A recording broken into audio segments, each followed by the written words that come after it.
Vamos lá?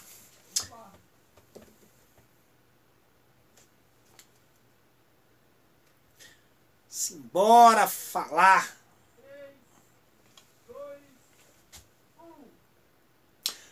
Olá pessoal, tudo bem? Professor Eduardo Galante para dar sequência no nosso curso. Simbora falar sobre direitos difusos e coletivos. Simbora falar sobre tutela coletiva. Mais especificamente sobre tutela coletiva relacionada com crianças e adolescentes. Lembro, a nossa fonte aqui é o direito da infância e juventude e não tão somente o Estatuto da Criança e do Adolescente. Bem, eu quero apresentá-los aqui agora as profundas modificações que foram introduzidas pela Lei 12.010, porque normalmente quando se tem um edital,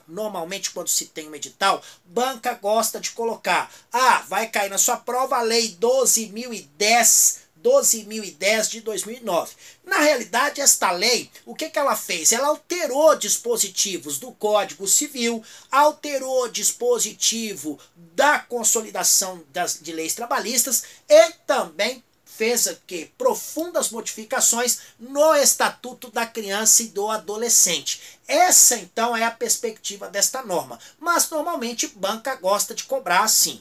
Bem, nós temos falado, então, já tínhamos falado sobre a colocação em família substituta. Lembrando que é uma situação excepcional, porque a ideia é que a criança e o adolescente permaneça com a sua respectiva família natural, no máximo com a família extensa. Não foi possível, vai para a família substituta e nós sabemos que existem 3 formas de colocação na família substituta: guarda, tutela e adoção. Lembrando um detalhe muito interessante, que no caso de adoção internacional, esta colocação só poderá ocorrer mediante a adoção. E lembrando que a guarda normalmente ocorre durante a tutela e a adoção. Só em casos excepcionais que poderá ser fora, então, deste contexto.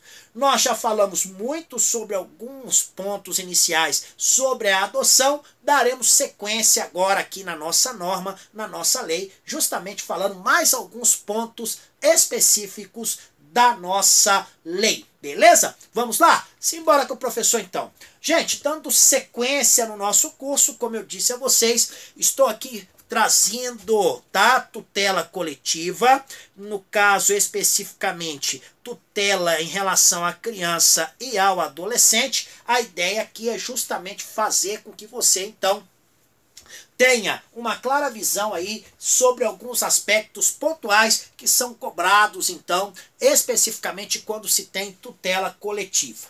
Dentro desta ideia, eu ainda não terminei o assunto adoção. Eu quero falar então ainda sobre mais alguns aspectos. Alguns deles nós já o fizemos, já falamos na nossa aula anterior, portanto agora aqui é mais para reforçarmos as ideias que são necessárias. Olha, primeiro, quando o adolescente, então, for maior do que 12 anos, obrigatoriamente deverá ser colhido o consentimento desse adolescente em audiência. Então, a colocação em família substituta de um adolescente, então 12 anos ou mais, adolescente, necessariamente deve passar pelo seu consentimento. E isso tem previsão na nossa norma, portanto, tem que ser ouvido e, no caso, tem que se colher esse consentimento. Mais um detalhe que é importante sobre a adoção. Caso a modificação de prenome seja requerida pelo adotante, nós vimos então que quando se há uma adoção, há uma quebra de vínculo anterior, ou seja, se quebra ali aquele vínculo com a família anterior. A única exceção é naquele caso, então, em que há um casamento e um adota o filho do outro. Fora isso, há uma quebra desse vínculo com a família anterior e pode haver mudança de nome, prenomes, não é isso? Nós vimos isso aí. Pois é, nesse caso, caso seja requerida ali a modificação do prenome pelo adotante, nesse caso é obrigatória a oitiva do adotando, gente. Vai alterar então o prenome? Vai, ok. Nesse caso, então, vamos ouvir aí o adotando, justamente para saber ali o seu posicionamento em relação a esta mudança do prenome. Isso é importante demais e deve ser levado em consideração. A adoção. A partir de que momento que ela vai produzir efeitos? A partir do momento que tiver o trânsito em julgado da sentença constitutiva. Então, a partir do momento que nós tivermos aí esta sentença transitada em julgado, a adoção passa, então no caso aí, passará a surtir efeitos, tá bom? E mais... A única exceção é naquele caso em que a adoção se deu através daquele instituto em que a pessoa veio a falecer no decorrer do procedimento e antes de prolatada a sentença. Nesse caso, a adoção retroage à data do óbito daquele que veio a falecer. É a única exceção. O processo relativo à adoção, tá? E além disso, outros procedimentos relativos a esse procedimento aí. Eles todos, tá? Serão mantidos em arquivos. E nesse caso, poderão ser microfilmados, digitalizados. Ou seja, será garantido ali que eles fiquem em bom estado para que... caso ocorra, caso seja necessário uma consulta no futuro, eles estejam ali totalmente em condições de ser feita aquela consulta, tá bom? Isso é importante, não esqueçam destes detalhes. Ainda sobre a adoção, existem outros aspectos que são pontuais em provas. Lembrando que aqui eu estou sendo objetivo, sequer estou me aprofundando na doutrina ou mesmo na jurisprudência, porque normalmente esse assunto, quando é cobrado, ele é cobrado de acordo com a literalidade das ideias, ok? Olha, o adotado, gente, ele tem direito de conhecer a sua origem biológica? Claro que tem. Nós sabemos pela doutrina da proteção integral, um dos desdobramentos desta doutrina é que, enquanto pessoas em desenvolvimento, mas são pessoas, então crianças e adolescentes, são dotados dos mesmos direitos que os adultos. Isso nós aprendemos, inclusive está positivado lá no artigo 4º aí do nosso Estatuto da Criança e do Adolescente. Então, o adotando, ele tem o direito de conhecer a sua origem biológica. Inclusive, ele pode, tá? Ele tem o direito de obter o acesso irrestrito ao seu processo, tá? E mais, isso evidentemente após completar 18 anos. Então, após completar 18 anos, ele poderá ter o acesso integral ali a todo aquele procedimento que, por exemplo, fez com que ele fosse colocado em uma família substituta. Beleza? E mais, o acesso ao processo de adoção. Olha, gente, aquele que tem menos de 18 anos, será que ele pode ter acesso ao processo de adoção? Pode. Aquele que tem menos de 18 anos também poderá. Só que nesse caso, tá? Deverá ser feito um pedido, tá? E nesse caso tem que ter a orientação e também a assistência jurídica e psicológica. Porque é uma situação muito delicada, é uma situação com riqueza de detalhes. A morte dos adotantes. Isso não restabelece, viu, o poder familiar dos pais naturais. Isso não. Vou dar um exemplo claro. Um casal adota uma criança durante uma viagem, esse casal veio a falecer decorrente de um acidente. A criança sobreviveu.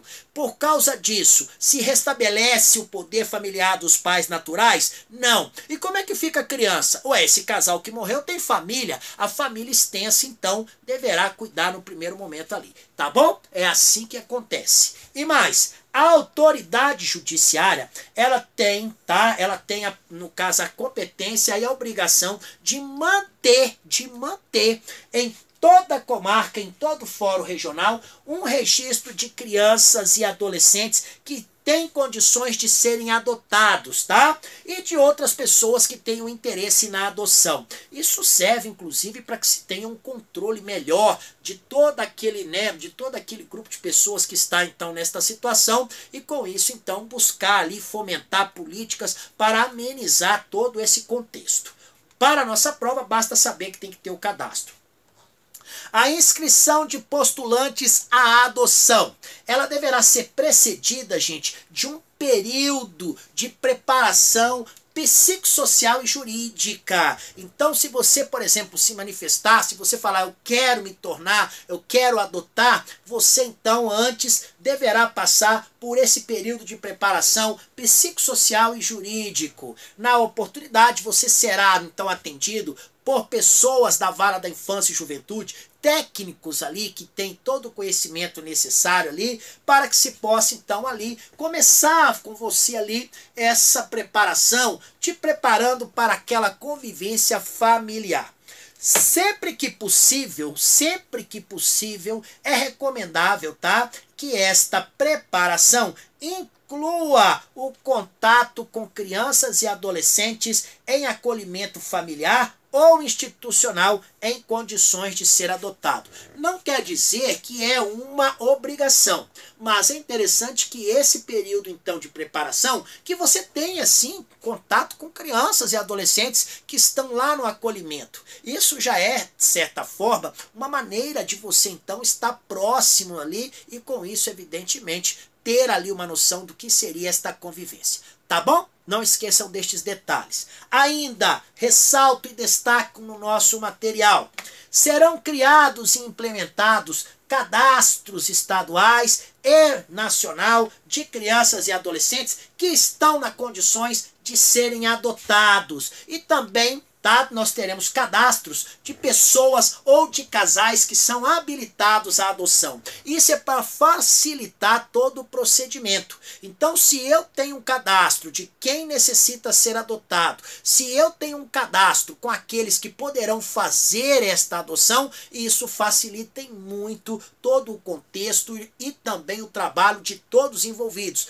Lembrando que tudo isso deve ser feito na seguinte perspectiva, sempre pensando no melhor interesse da criança e do adolescente, viu? É ele, eu brinco que o astro aqui do nosso direito da infância e juventude, o protagonista é a criança e o adolescente. É sempre pensando neles, tá bom? Jamais pensando no casal, naquela pessoa que quer adotar. Então, olho vivo aí para que a gente possa seguir com isso. E mais, haverá cadastros distintos. Sabiam disso? Isso para pessoas que residem, né, para pessoas ou casais que moram fora no país, e nesse caso há uma razão de ser, gente. É porque existe uma ordem natural de colocação na família substituta. O ideal é que a criança e o adolescente permaneça com a sua família natural.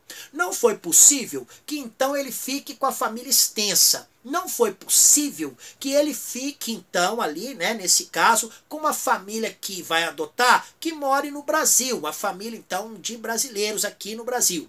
Não foi possível, então o ideal é que ele seja adotado por uma família brasileira que mora no exterior. Não foi possível, então a ideia última é que ele seja adotado por um casal estrangeiro. Esta é a sequência lógica quando falamos de adoção. Beleza? Então, haverá cadastros distintos para pessoas ou casais residentes fora do país, tá? Nesse caso, como eu disse a você, eu só vou consultar esse cadastro de quem mora fora do país se eu não tiver alguém em condições de adotar aqui no nosso contexto. As autoridades estaduais e federais em matéria de adoção, tais terão acesso integral aos cadastros, tá? E evidentemente vai ter ali uma troca de informações, uma cooperação, sempre procurando o melhor, atender a toda aquela demanda, sempre procurando então ali fazer com que o trabalho de todos eles se torne mais efetivo. Esse é o papel desta interação.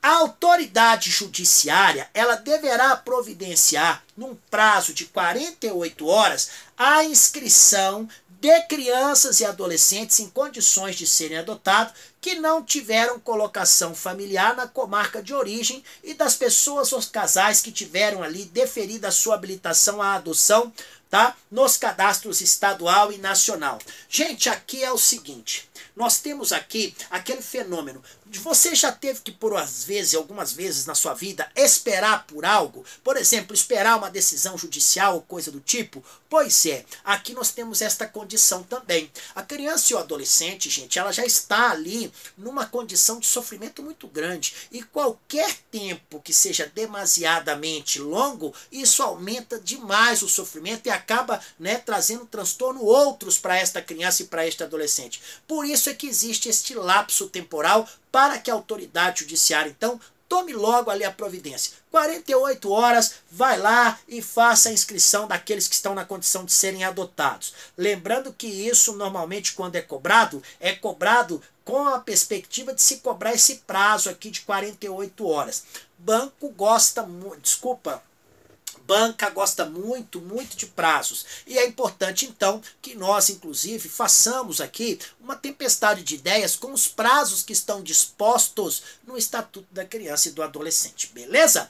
E mais, enquanto não localizada a pessoa ou o casal interessado ali para a sua adoção. Então, eu não consegui achar alguém ainda que tenha condições de adotar aquela criança e aquele adolescente. Nesse caso, a criança e o adolescente, sempre que possível e recomendável, será colocado, então, sob a guarda de família cadastrada no programa de acolhimento familiar. Então, até que se ache uma pessoa para adotá-lo, o ideal é que coloque em um acolhimento familiar.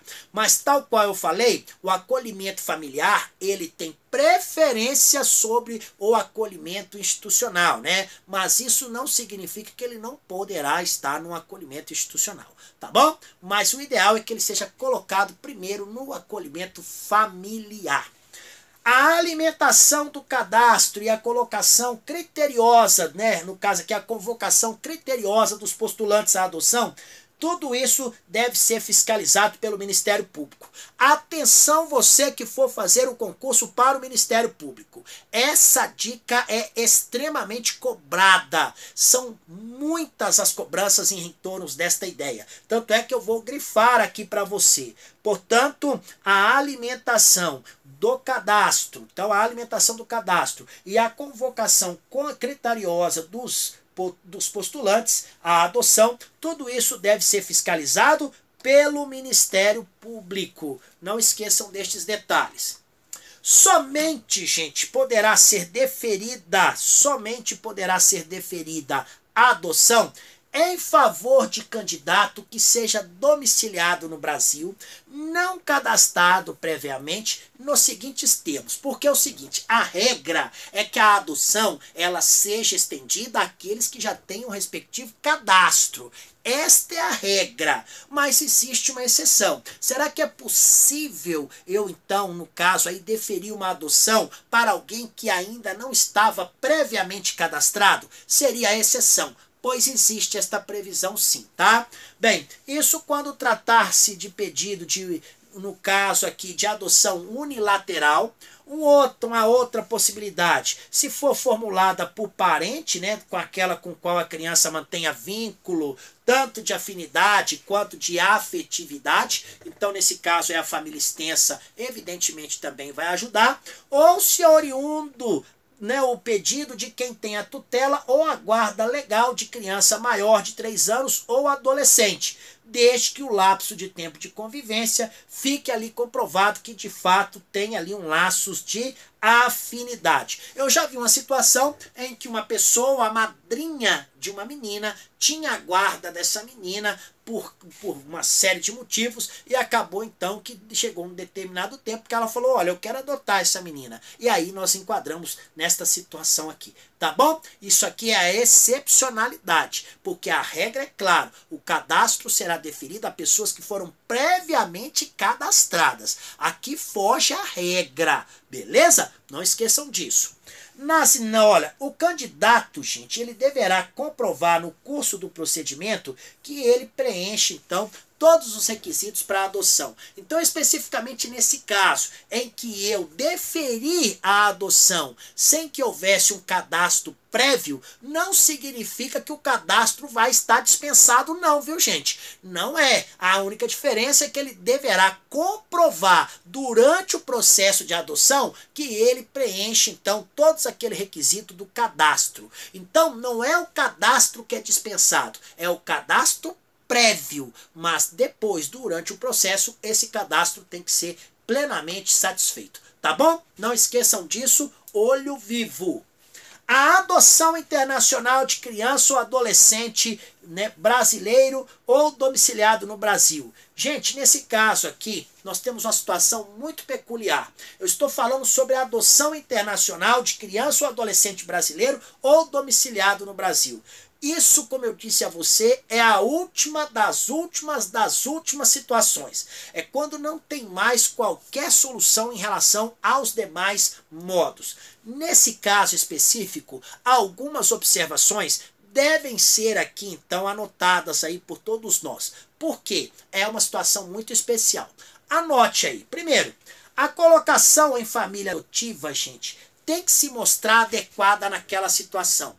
Então, por exemplo, teve uma determinada vez que chegou aqui um casal estrangeiro, queria adotar uma criança, e aí a ele foi deferida uma criança negra com 13 anos e portadora de necessidades especiais. Gente, ou seja, essa pessoa tinha todas as características que dificultam a sua adoção. E chegou um casal e falou, eu gostaria de, no caso aí, adotar essa criança, no caso esse adolescente. Ué, meu amigo, vamos falar a verdade, isso não é algo que acontece a toda hora, então tem que ser viabilizado. E isso não significa atropelar a legislação, mas significa fazer de uma maneira célere para atender isso, tá? E mais, essa é a melhor situação? Ué, ninguém queria, o menininho tava lá, gente, um tempão, tá no acolhimento institucional, ninguém queria, tava lá o menininho, aparece alguém que quer, ué, isso aí não é melhor para ele não? Pelo amor de Deus, ficou lá desde o nascimento até os 13 anos, então, claro que era a melhor situação naquele caso concreto. E mais, tá? Outra condição nesta questão, tá? Que foram esgotadas todas as possibilidades de colocação de criança ou adolescente em família adotiva brasileira. Tentamos fazer de tudo, colocar em famílias brasileiras. Tentamos, não conseguimos. Não teve jeito, não conseguimos, não houve como. Beleza. Tá? Que, em se tratando de adoção de adolescente, este foi consultado por meios adequados do seu estágio de desenvolvimento. Lembrando, então, que acima de 12 anos é sempre obrigatório, tá? Então, foi consultado? Foi, mas nós temos que ver ali o estágio de desenvolvimento dele. Mas normalmente é sim consultado. Isso tudo deve ser observado, então, no caso de adoção internacional de criança ou adolescente brasileiro ou domiciliado no Brasil, beleza? E mais, brasileiros, no caso residentes no exterior, eles podem adotar? Sim, gente, eles têm preferência sobre os estrangeiros. É aquilo que eu falei para vocês, a sequência. Filhos, né? Crianças e adolescentes devem permanecer com a família natural. Não foi possível. Família extensa. Não foi possível. Casal que mora e reside no Brasil. Não foi possível. Casal brasileiro que mora no exterior. Não foi possível. Não foi possível. Aí vai para alguém que mora no exterior, né? Casal ou pessoa física que mora no exterior. Mas, como eu disse a você, mudando, no caso aí, a alternativa última, tá bom? Tanto é assim que nós temos aqui, que brasileiros residentes no exterior terão preferência aos estrangeiros na hora de adoção. Isso no caso de adoção internacional. A adoção internacional, ela pressupõe, inclusive, a intervenção, gente, de autoridades centrais, estaduais e federal em matéria de adoção internacional. Resumindo, se tivermos uma adoção internacional, teremos autoridades envolvidas neste processo. Autoridades com prerrogativas, com competências específicas para esse contexto, tá bom? A habilitação de postulante estrangeiro ou domiciliado fora do Brasil. Então, aquele que mora fora do Brasil e que queira fazer uma adoção internacional, ele tem que se habilitar, tá? Ele tem que fazer uma habilitação. Essa habilitação ela tem validade máxima de 1 ano e pode ser renovada. Inclusive existem regras específicas, os países devem participar necessariamente de um contexto para que então as regras sejam recíprocas, mas por enquanto basta você guardar isso. É proibido o contato direto de representantes de organismos de adoção nacionais ou estrangeiros com dirigentes de programas de acolhimento institucional ou familiar, tá? Ou ainda com crianças ou adolescentes que estão em condições de serem adotados. A ideia, gente, é justamente criar um ambiente de imparcialidade, um ambiente realmente de interesse, de dedicada e também desejada adoção. Então é um cuidado necessário que se tem que ter para que se dê lisura a todo o procedimento, beleza? É proibido, sob pena de responsabilidade e de descredenciamento, o repasse de recursos provenientes de organismos estrangeiros para intermediar pedidos de adoção. Gente, o que acontece é o seguinte, estes organismos, eles não podem ter lucro. Agora, é claro que algum dinheiro para fazer todo o processo vai ter que ter. O que não pode são esses organismos visarem lucro. Agora, receber um dinheiro para pagar as despesas naturais com uma adoção, tudo bem. Isso aí não há qualquer vedação não, ok? Bem, com isso, nós chegamos então ao fim de mais um evento, chegamos ao fim do nosso, dessa nossa apresentação, uma apresentação riquíssima, gostosa, cheia de informações, espero que você tenha gostado, tá bom? Um grande beijo no seu coração, fiquem com Deus, até a nossa próxima aula, beleza? Tchau, tchau! Então, pessoal, essa foi mais uma aula em que nós pudemos, então, falar um pouco sobre o direito da infância e juventude e especificamente sobre um tema, Falamos aí sobre a adoção. E a adoção numa perspectiva interessante. Falamos muito da adoção na perspectiva internacional. Espero que vocês tenham gostado. Muito obrigado. Até a próxima. Tchau, tchau.